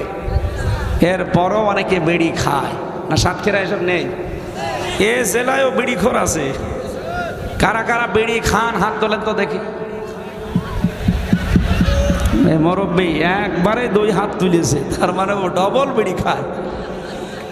না, এটা ছেড়ে দেওয়া লাগবে ভাই। আমার মনে হয় যারা নেশা করে, শুধু বিড়ি না, বিভিন্ন নেশা দ্রব্য যারা ভক্ষণ করে, এই দোষ শুধু তাদের না, এ দোষ তাদের বউদেরও।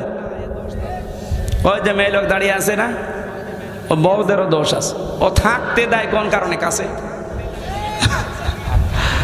মা বোন যারা এসেছেন, আপনার স্বামী যদি কোনো নেশা খায়, সে বিড়ি হোক সিগারেট হোক, আর বাকি কোনো নাম বললাম না, ওই শয়তানরে কাছে থাকতে দেবেন না। বলবো তোর বিছানা আলাদা করে দিলাম, যতদিন ওইটা না ছাড়বে কাছে থাকতে পারবি না, এমনি টাইট হয়ে যাবে। হ্যাঁ, আমরা এর পরের যে এক আয়াত পরে একটা আয়াত পড়েছিলাম, এই আয়াতটার ব্যাখ্যা করার জন্য বসেছি। আমি জানি এখানে যারা আছে, এমনকি যারা আপনারা শুনছে, এই আয়াতের বাংলা যে অর্থ আমি জিজ্ঞাসা করব। যদি বলতে পারেন, আমার বিশ্ববিদ্যালয়ে মাস্টার্সে যখন ভাই ভাই চলছিল, ওই যে ওকেও ভাই ভাই ডেকেছি, ওরা তো 8টা-10টা প্রশ্ন করেছি, আমারে মাত্র একটা প্রশ্ন দিয়েছিল। ওই সেই প্রশ্নটা আজকে আছে। আমি জবাব দিয়েছিলাম একেবারে যেভাবে আমি পড়েছিলাম তাফসিরে। অনেকগুলো তাফসিরে আছে একরকম, একটা তাফসিরে আলাদা আছে। আমার ভাই ভাই যিনি ছিলেন বাইরের এক বিশ্ববিদ্যালয়ের ডক্টর, এত খুশি হয়েছিলেন, ফুল মার্কস আমাকে দিয়ে দিয়েছে। এটা অনেকের ভেতরে আমার মনে হয় মানে সঠিকটা জানা নেই। আজকে আমরা সঠিক জানবো। আল্লাহ পাক বলেন, আলাম ইয়াজিদকা ইয়াতীমান ফাওয়া, কিছু নিয়ামত স্মরণ করাচ্ছি। হে নবী, আপনার আগের চাইতে যেহেতু পরে ভালো হবে, এই জন্য দিন যত যাবে সামনে মুসলমানদের হাতে বিশ্ব আসবে। শুধুমাত্র কয়েকটা শর্ত দিয়েছেন আল্লাহ। ওয়ালা তাহিনু ওয়ালা তাহজানু ওয়া আনতুমুল আ'লাউনা ইন কুনতুম মুমিনিন। কোনো ভয় নেই, কোনো চিন্তা নেই, তোমরাই সফল হবে, বিজয় হবে যদি মুমিন হতে পারো। বলেন তো, মুমিন হওয়ার দায়িত্ব কার? বলছে আল্লাহ। আল্লাহ মুমিন হবে? বিজয় দেওয়ার দায়িত্ব কার? আরো জোরে বলেন। বিজয় হওয়ার দায়িত্ব আমার না, কারণ বিজয় আমার হাতে। বলেন, আজ বিশ্বে মুসলমানের আবার বিজয় হবে, কারণ আমি কোরআন থেকে পড়েছি অরাআইতান নাস ইয়াদখুলুনা ফি দীনিল্লাহি আফওয়াজা। হে নবী, যখন আল্লাহর সাহায্য আসবে তখন আপনি বিজয় দেখতে পাবেন। ইযা জা নাসরুল্লাহি ওয়াল ফাত। আর বিজয়ের যে 9টা ধারা আছে তার প্রথম ধারা এই, আপনি দেখতে পাবেন দলে দলে পালে পালে মানুষ ইসলামে প্রবেশ করছে। কোথায় 15%, কোথায় 66%, মাত্র 8 মাস। আপনি বছর চাইতে দেন, এই বাংলাদেশে আমার বিশ্বাস কোরআনের এই আয়াত 100% সত্য। 100 জনের 100 জন মানুষ বলতে বাধ্য হবে আমরা ইসলামী দেশে চাই। আমরা চাই না, আগামীতে দেখতে চাই আল্লাহর এই কোরআন দিয়ে বাংলাদেশের 56,000 বর্গ মাইল চলছে। কারা কারা এটা দেখতে চান দেখি তো? লিল্লাহে তাকবীর।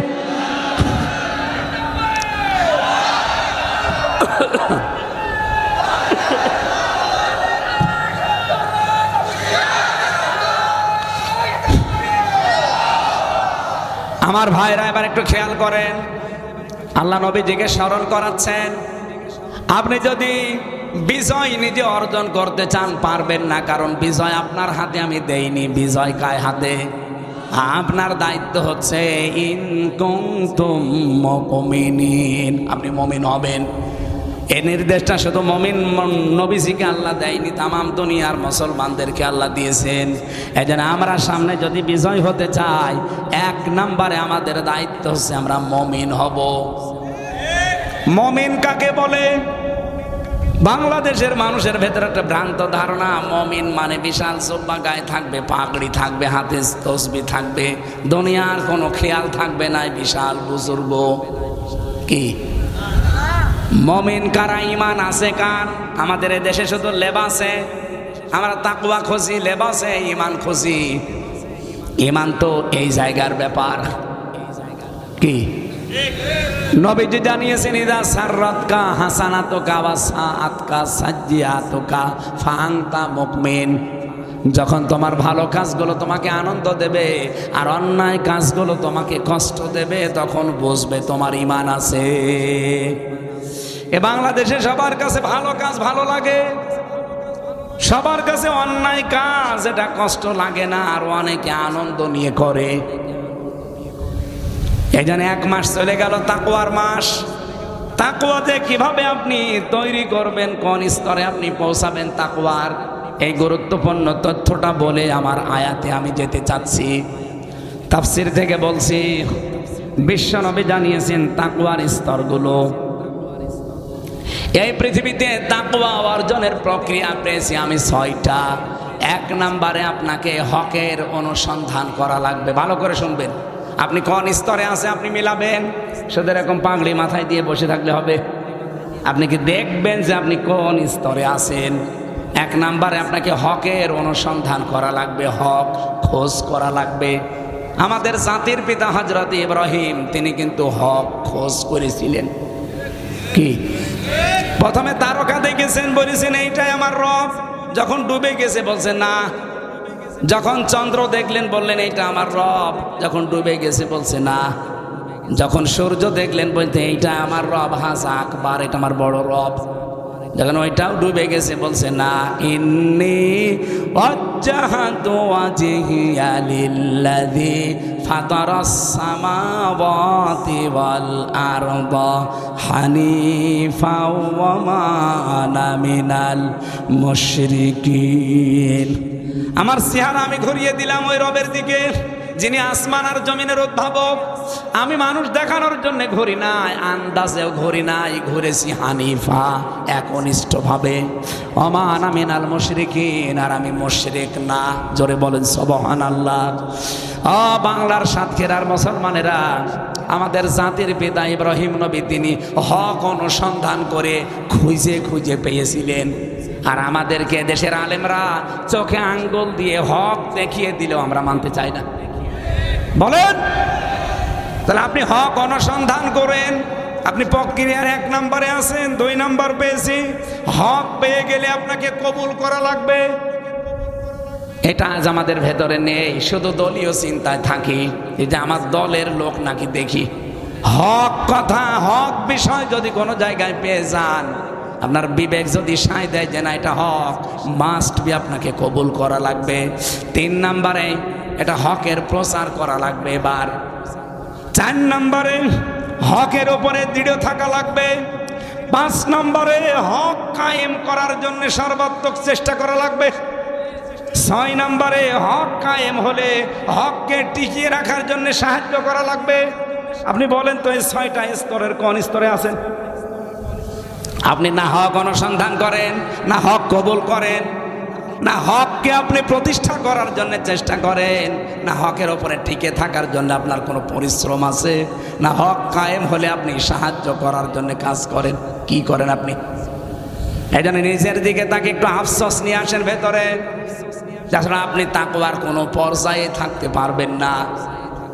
আল্লাহ রাব্বুল আলামিন হেদায়েত দেওয়ার জন্য যে আয়াতটা আমরা পড়েছিলাম, আলাম ইয়াজিদিকা ইয়াতীমান ফাআওয়া, হে নবী আপনাকে ওরা দুঃখ দেয়, আশেপাশে কথা বলে আমি আপনাকে কি এতিম পাইনি, এরপরে আশ্রয় দেয়নি। ওয়াজাদাকা দাল্লান ফাহাদা, এটার বাংলা অর্থ করার জন্য আমি আহ্বান জানাচ্ছি এবার আলেমদের। এটা আলেম না? বাংলা অর্থ করতে পারবেন এটার? ওয়াজাদাকা দাল্লান, এই যে পথ হারা ছিলেন আপনার আল্লাহর নবীকে যদি বলেন আপনি পথ হারা ছিলেন, ওই মাওলানা মিজানুর রহমান আজহারের মতো আপনি কালকে কালার হয়ে যাবেন। উনি তো ভালো নিয়তেই বলেছিল। কি উনি যেই কথাগুলো বলেছে একটা কথাও কিন্তু খারাপ কথা না, কিন্তু নবীর শানে ওই কথাগুলো বললে আমরা মেনে নিতে পারি না। অনেক নবীকে কাউবয় বলেছিল, এটা বাংলাদেশ না বিশ্বের মুসলমানেরা এই শব্দটা অভ্যস্ত না, কিন্তু নবী তো ছাগল চড়িয়েছে না চড়াননি? মানে হযরতে খাদিজাতুল কুবরা রাদিয়াল্লাহু তাআলা আনহাকে ইনটেক নয় এই বলেছিলেন। তো এই শব্দটা আমাদের মায়ের ব্যাপারে যায়। উনি আমাদের মা না? কথা বলে না কেন? তাহলে এখানে যে শব্দটা হয়তো বাংলা অর্থ ঠিকই করেছে। দল্লান মানে পথহারা, দল্লান মানে পথভ্রষ্ট, দল্লান মানে গোমরা। বাংলা অর্থ যদি আমি ওইভাবে করি, কালকে দেখেন সারা বাংলাদেশে আমার নামে বদদুয়া শুরু হবে। তাহলে কি অর্থ করা লাগবে এখানে? ওয়াজাদাকা দাল্লান ফাহাদা, হে নবী আমি আপনাকে অনবহিত পেয়েছি। অনবহিত, আপনি পথ অনুসন্ধান করছিলেন। ওই যে হকের যে 6টা অর্থ বললাম প্রথমে, এটা আপনি হক অনুসন্ধান করছিলেন। হক সম্পর্কে, পথ সম্পর্কে, হেদায়েত সম্পর্কে আপনি অনবহিত ছিলেন। আপনি অজ্ঞ ছিলেন বলতে পারবেন না, আপনি পথ হারা ছিলেন বলতে পারবেন না, এমনকি আপনি পথ ভ্রষ্ট ছিলেন তাও বলতে পারবেন না, আপনি গোমরা ছিলেন তাও বলতে পারবেন না। কেন? নবীদের শানে কথাগুলো যায় না, অথচ বাংলা অর্থ কিন্তু এটাই। সূরা ইউসুফের 23 নম্বর আয়াতটা পড়ার জন্য বলছি আলেমদের। ওখানে আছে সূরা ইউসুফের 23 নম্বর আয়াতে আপনি পাবেন,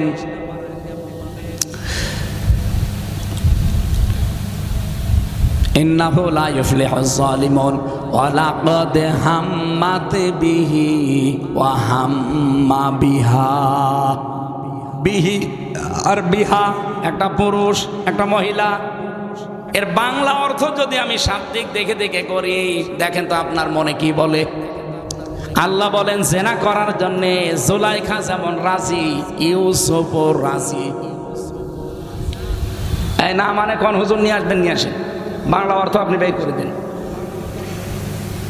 ওয়ালাকাদ, অবশ্যই, হাম্মাত বিহি ও হাম্মা বিহা, জেনা করার জন্য এই মহিলা জুলাইখা যেমন আগেই রাজি, সব খুলে বসে আছে। ইউসুফ নবীও তো মানুষ। কি আল্লাহ বলেন হাম্মাত বিহি, উনিও রাজি হয়ে গিয়েছিলেন। বলেন তো এভাবে অর্থ করলে নবীর ওপরে তোহমত আসে না, আর আমার ঈমান থাকবে? তাহলে অর্থ কি করবেন? আল্লাহ পাক বলেন দুইজনে রাজি হয়ে গিয়েছিল। এর পরের শব্দে আল্লাহ জবাবটা দিয়েছেন, লাউলা আর বুরহানা রব্বি যদি তার রব তাকে কিছু বোরহান দলিল প্রমাণ না দেখাতেন। তাফসীরে জালালাইনের ভেতরে 3টা কথা আছে এই আয়াতের ব্যাখ্যা করতে গিয়ে। 1 নম্বরে তিনি কি দলিল দেখেছিলেন, কি প্রমাণ? প্রথম নম্বরে তিনি দেখতে পেয়েছিলেন ঘরের ভেতরে তার বাবার সুরত নিয়ে হযরত ইয়াকুব আলাইহিস সালাম সামনে দাঁড়িয়ে যেন বলছে, ইউসুফ আমি তোমার বাবা বলছি, তুমি কিন্তু জিনা করতে পারো না। দ্বিতীয় নম্বরে হযরত জিবরাইল আলাইহিস সালাম জান্নাত থেকে একটা কাগজ নিয়ে এসে তার সামনে তুলে ধরেছে। ওখানে লেখা ছিল ওই চিরকুটের ভেতরে, ইউসুফ আমি তোমার মালিক বলছি, তুমি জিনা করতে পারো না। 3 নম্বরে আজিজে মিসরে জুলাইখার স্বামী, সে সরাসরি তার সুরতটা নিয়ে মনে হচ্ছে ঘরের ভেতরে দাঁড়িয়ে আছে। এই 3টা বোরহান আল্লাহ পাক তাকে দেখিয়েছেন। শুধু তাকেই না, এর পরের আয়াতে আপনি একটু তাকান, কাযালিকা লিনাসরিফা আনহু সুআ ওয়াল ফাহশা ইন্নাহু মিন ইবাদিনাল মুখলাসিন। বলেন আল্লাহু আকবার। আল্লাহ বলেন কাযালিকা, এইভাবে। লিনাসরিফা, সরফ মানে নড়াচড়া করা, আনহুসু ওয়াল ফাহশা, অন্যায় অশ্লীল অবৈধ কাজ আমি তার থেকে দূরে সরিয়ে দিয়েছি। শুধু তাকেই সরিয়েছি না, ইন্নাহু মিন ইবাদিনাল মুখলাসিন, এটা বহু বচন। মুখলিস দিতে পারতেন, মুখলাসিন দিলেন কেন? কিয়ামত পর্যন্ত ইউসুফের মতো চরিত্রের মহা দুর্যোগের সময় যারা নিজেকে হেফাজত করে রাখতে পারবে আল্লাহর ভয়ে, রব্বুল আলামিন কিয়ামত পর্যন্ত এই মানুষগুলোকে ইউসুফের মতো বাঁচিয়ে দেবেন। এই জায়গায় নবীজিকে আল্লাহ ডাক দিয়েছেন, আপনাকে আমি পথ সম্পর্কে অনবহিত পেয়েছিলাম। আমি যদি ওই দিন ওই মাস্টার্সের ভাই ভাই বলতাম, স্যার হে নবী আপনাকে আমি গোমরা পেয়েছি, পথভ্রষ্ট পেয়েছি, আমার 100 নাম্বারের 100 নাম্বার না 0 দিত। কারণ আমি নবীর ওপর একটা খারাপ ধারণা দিয়ে দিলাম। যেই বলেছি অনবহিত পেয়েছি, উনি বলছে যান আপনার হয়ে গেছে। একটা জবাব দিয়েই উনি খুশি। অথচ উনি জিজ্ঞেস করেন 5-6টা প্রশ্ন করিস, আর আমার মাত্র একটা প্রশ্ন ছিল। রব্বুল আলামিন বলেন আপনাকে আমি পথের অনুসন্ধানকারী পেয়েছি, পথ সম্পর্কে অনবহিত পেয়েছি। এতটুকু আল্লাহ শেষ করে দিলেন না, ফাহাদা, এরপরে আপনাকে আমি নিজে পথের দিশা দিয়েছি। বলেন সুবহানাল্লাহ। আজ তামাম পৃথিবীর মানুষ, আমরা বিশেষ করে মুসলমানেরা আজ পথ সম্পর্কে উদাসীন। আমরা সবাই পথ খোঁজ করতে আসি কম বেশি। রব্বুল আলামিন তোমার হাবিবকে যেভাবে হেদায়েত দিয়েছিলে, তুমি আমাদেরকেও পথের দিশা দাও। বলেন আমিন। পথ মানে এখানে হাদা শব্দ দিয়েছেন আল্লাহ। হাদা মানে, আপনারা কি ঘুমাচ্ছেন না বেশি হয়ে গেল সময়? হাদা শব্দের যতগুলো অর্থ আমি পেয়েছি, কোরআন শরীফের ভেতরে আপনি কোরআনের নাম পাবেন 55টা। তার ভেতরে একটা নাম আছে কোরআনের নাম হচ্ছে হুদা। কোরআনের নাম হুদা মানে পথ প্রদর্শনকারী। এটা যদি ইসমে ফাইল থেকে নিয়ে আসে, হাদিন মানা ইউফিদু ইসমে ফাইল। ইসমে ফাইলের অর্থ, এর উপকার কি? আল্লাহ নিজে বলছেন ফাহাদা, হেদায়েত দেওয়ার মালিক কিন্তু দুনিয়ায় কেউ না। জান্নাতে যাওয়ার জন্য সবচাইতে বেশি লাগবে যেটা, তার নাম কি? হেদায়েত। কি লাগবে? হেদায়েত না হলে জান্নাত যেতে পারবেন? তাহলে জান্নাতে যাওয়ার জন্য আল্লাহ হেদায়েত পাঠিয়েছেন। কোরআন শরীফের ভেতরে বললাম 55টা নামের একটা নাম হচ্ছে হুদা বা হাদা। অমান দাআ ইলাইহি হাদা, যে ব্যক্তি কোরআনের ডাকে মানুষকে ডাকে, আল্লাহ তাকে হেদায়েতের উপরে রাখে। ফাকাদ হুদিয়া ইলা সিরাতিম মুস্তাকিম। কোন মানুষ যদি কোরআনের ডাকে সাড়া দিতে পারে, কোরআনের হেদায়েতে, আল্লাহ নিজে তাকে সিরাতে মুস্তাকিম নসিব করে দেন। বলেন আমিন। তাহলে এখান থেকে আমরা পেয়েছি হাদা শব্দের ব্যাখ্যায় হেদায়েত পাওয়ার জন্য আল্লাহ কোরআন পাঠিয়েছেন। আর হেদায়েত না পেলে জান্নাতে যাওয়া যাবে না। সুতরাং আল্লাহর নবীও পথ সম্পর্কে অনবহিত ছিলেন। তাকে যেমন আল্লাহ পথের দিশা দিলেন, আমরাও আজ দিক বিদিক ঘুরে বেড়াচ্ছি। আমরা যদি পথ পেতে চাই, আল্লাহর পাঠানো হেদায়াত, তার নাম কি? বলেন বলেন। দল মত নির্বিশেষে আল্লাহর এই হেদায়েতের কাছে আপনাকে আসা লাগবে। এখন হেদায়েত পাবে কারা?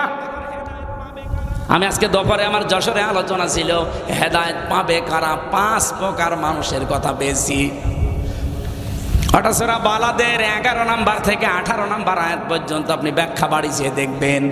এই 5টা গুণ যাদের ভেতরে আছে, ফাক্কু রাকাবা আও ইতআমুন ফি ইয়াউমিন যী মাসগাবা ইয়াতীমান যা মাকরাবা আও মিসকিনান যা মাতরাবা সুম্মা কানা মিনাল্লাযীনা আমানু ওয়া তাওয়াসাউ বিস-সাবরি ওয়া তাওয়াসাউ বিল মারহামাত উলাইকা আসহাবুল মাইমানা।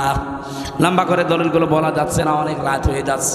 এই 5টা গুণ দুনিয়াতে যাদের ভেতরে পাবেন, 1 নম্বরে ফাক্কু রাকাবা। দুনিয়ায় যে মানুষগুলো দাস মুক্তির জন্য চেষ্টা চালায়, এই বাংলাদেশে আজ প্রায় 73টার উপরে দল, শুধু 49টা নিবন্ধিত দল রাজনৈতিকভাবে, আর বাকিগুলোর নিবন্ধন এখনো নেই। সবাই কিন্তু এক কাজ করছে না। আমরা দেখতে পাচ্ছি এই দেশে একটা মাত্র দল, তারা মানুষকে মানুষের গোলামি থেকে মুক্ত করার জন্য চেষ্টা চালাচ্ছে। এই কথা বলা রাখবে। মানুষ মানুষের গোলামি করবে, এটা জায়েজ নেই। মানুষ মানুষের আইন মানবে, এটা হারাম। মানুষ আইন মানবে কার? ফাক্কু রাকাবা। এই গুণ যাদের ভেতরে আছে তারা হেদায়েত পাবে। 2 নম্বরে আও মিসকিনান যা মাকরাবা। যারা এতিম মিসকিনদের, অসহায় মানুষদের খাবারের ব্যবস্থা করে। আজ কোথায়? সেই সিলেট মৌলভীবাজারে আমিরে জামাতের বাড়ি, সেখান থেকে ছুটে আসতেছে সাতক্ষীরার শ্যামনগরে, এখান থেকে ছুটে যাচ্ছে কুড়িগ্রামে, পুলিপুরে। কেন? ধনী মানুষ দেশে আর নেই। কাউকে তো এভাবে দৌড়াতে দেখি না। মানুষের মুখে হাসি ফোটানোর জন্য যার দিন রাত নেই। আমার সাথে বেচারা ছেলে ছিল, আমি জেল থেকে বের হয়ে বাড়িতে গেলাম মা বাবার কাছে, স্ত্রীর কাছে, সন্তানের কাছে, আর উনি জেল থেকে বের হয়ে একবারে চলে এসেছে সাতক্ষীরায়। মুহাদ্দিস আব্দুল খালেক মন্ডল রহমতুল্লাহ আলাইহি তার কবর দেখতে। এই জেলার মানুষ না, অধ্যক্ষ জেলখানায় মারা গেছে না। বলেন তো, এই যে গুণগুলো যে আমি বলছি কোরআন দিয়ে, এটাকে আমি বানাচ্ছি। ইয়াতীমান যা মাকরাবা, নিকট আত্মীয়র ভেতরে যারা এতিম আছে তাদের যারা খোঁজ খবর নেয়। আপনি ধর্ম আত্মীয় বাদ দিয়েছে, সেই যশোরে প্রতি মাসে মাসে 3 বার করে যায়, অথচ নিজের আত্মীয় স্বজনের ভেতরে আপন বোন গরিব মানুষ বছরে 1 বারও যায় না। এই গুণগুলো আপনারা বাড়ি যেয়ে মিলিয়ে দেখবেন। হেদায়েত পাওয়ার এগুলো শর্ত, এগুলো সফল হওয়ার জন্য জীবনে লাগবে। 3 নম্বরে আল্লাহ রাব্বুল আলামিন বলেন, হেদায়েত থেকে বঞ্চিত কারা? ফামান তাওয়াল্লা ফামান কাযযাবা ওয়া তাওয়াল্লা। যেই লোকটা কোরআনের কাছে ডাক দেওয়া হয় কিন্তু আল্লাহর কোরআনের কথাগুলো সব বিশ্বাস করতে চায় না, মিথ্যা মনে করে আর অহংকার করে মুখ ফিরিয়ে চলে। এরা যারা এসেছেন, আমি জেলখানায় বসে বসে মেয়েদের 2টা বই লিখেছিলাম, পারিবারিক জীবনে দাম্পত্য কলহ এবং তার সমাধান কি হবে। ওটা আপনারা মেয়েদের জন্য নিয়ে যেয়ে পড়ান। এখানে গাড়ি আছে কোথায় আমি জানি না, দেখেন ওখান থেকে নিয়ে যাবেন। মেয়েরা যারা এসেছেন বিস্তারিত কথা আপনাদের, রাত 12টা বেজে যাচ্ছে বলতেও পারছি না। হযরতে খাদিজাতুল কুবরার কথা বলছি। জীবনে কোনোদিন 1 ওয়াক্ত নামাজ পড়েননি, একটা রোজা রাখেননি, জীবনে একদিনও পর্দায় থাকেননি, একটা বারও জীবনে হজ করেননি, অথচ আল্লাহ তাকে সালাম দিয়েছেন আর জান্নাতে ঘর বানিয়ে তার জন্য পাঠিয়েছেন। একটাই মাত্র কারণ, জীবনে কোনো দিন তিনি স্বামীর মনে দুঃখ দেননি। এখানে যারা আমরা স্বামী বসে আছি, আশরাফ ভাই সহ, বলেন তো কেউ হাত তুলে বলতে পারবেন যে জীবনে কোনো দিন আপনার স্ত্রী একদিনও আপনাকে দুঃখ দেয়নি? তোলেন, হাত তোলেন, কে পারবেন তোলেন। বিয়ে করে হাত তুলছো নাকি আন্দাজে? কি বউ পেয়েছো?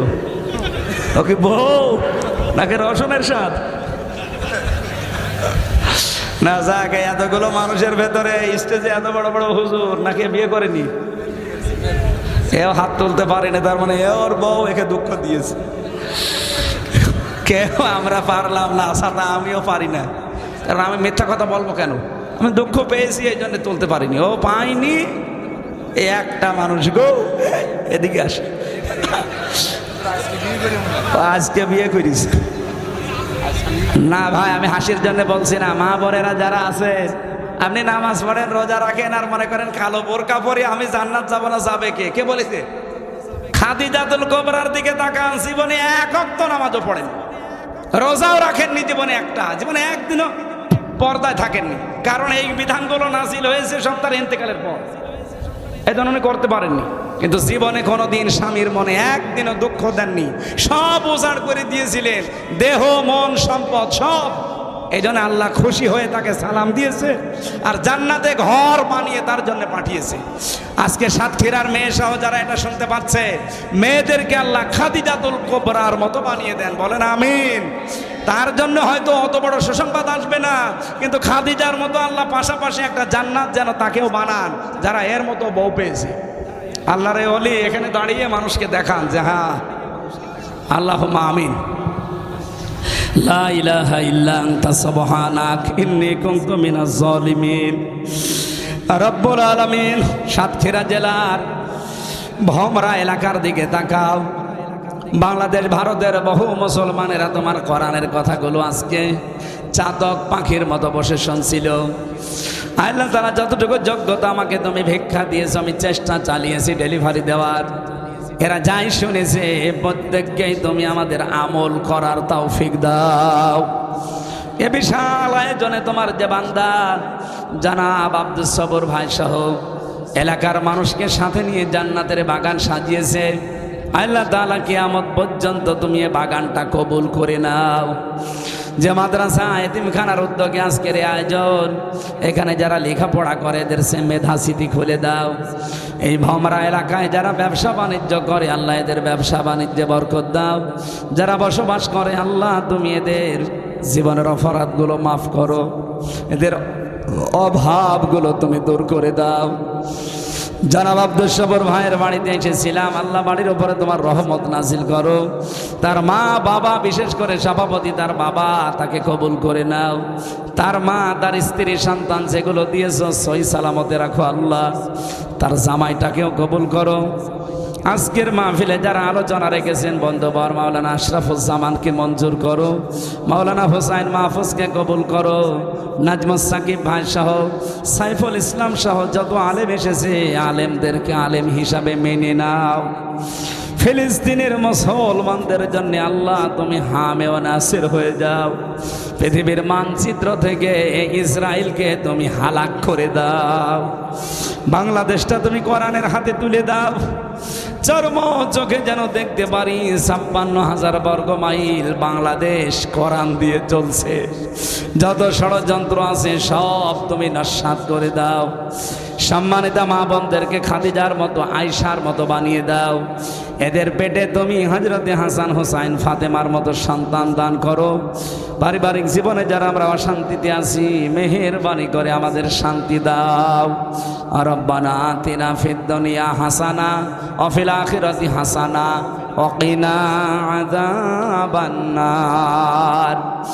আল্লাহ মিলন সহ, জিহাদ সহ যত মানুষেরা আজকে কোরআনের জন্য কষ্ট করছে, আজকের এই ময়দানে যত স্বেচ্ছাসেবক কাজ করেছে, এদেরকে যে মা পেটে নিয়েছে, মায়ের পেটগুলো তুমি ধন্য করে দাও। প্রশাসনের যে ভাইরা আজকে শৃঙ্খলা বিভাগে কাজ করেছে, আল্লাহ আনসার বাহিনীকেও মঞ্জুর করে নাও। রব্বুল আলামিন, এলাকায় মাটির নিচে যত মানুষ ঘুমিয়ে আছে কোরআনের ইজ্জতে মাফ করে দাও। বারাকাল্লাহু লানা ওয়া লাকুম ফিল কোরআনিল আযীম।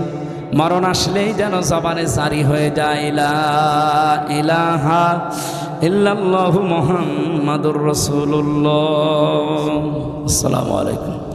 গাড়িতে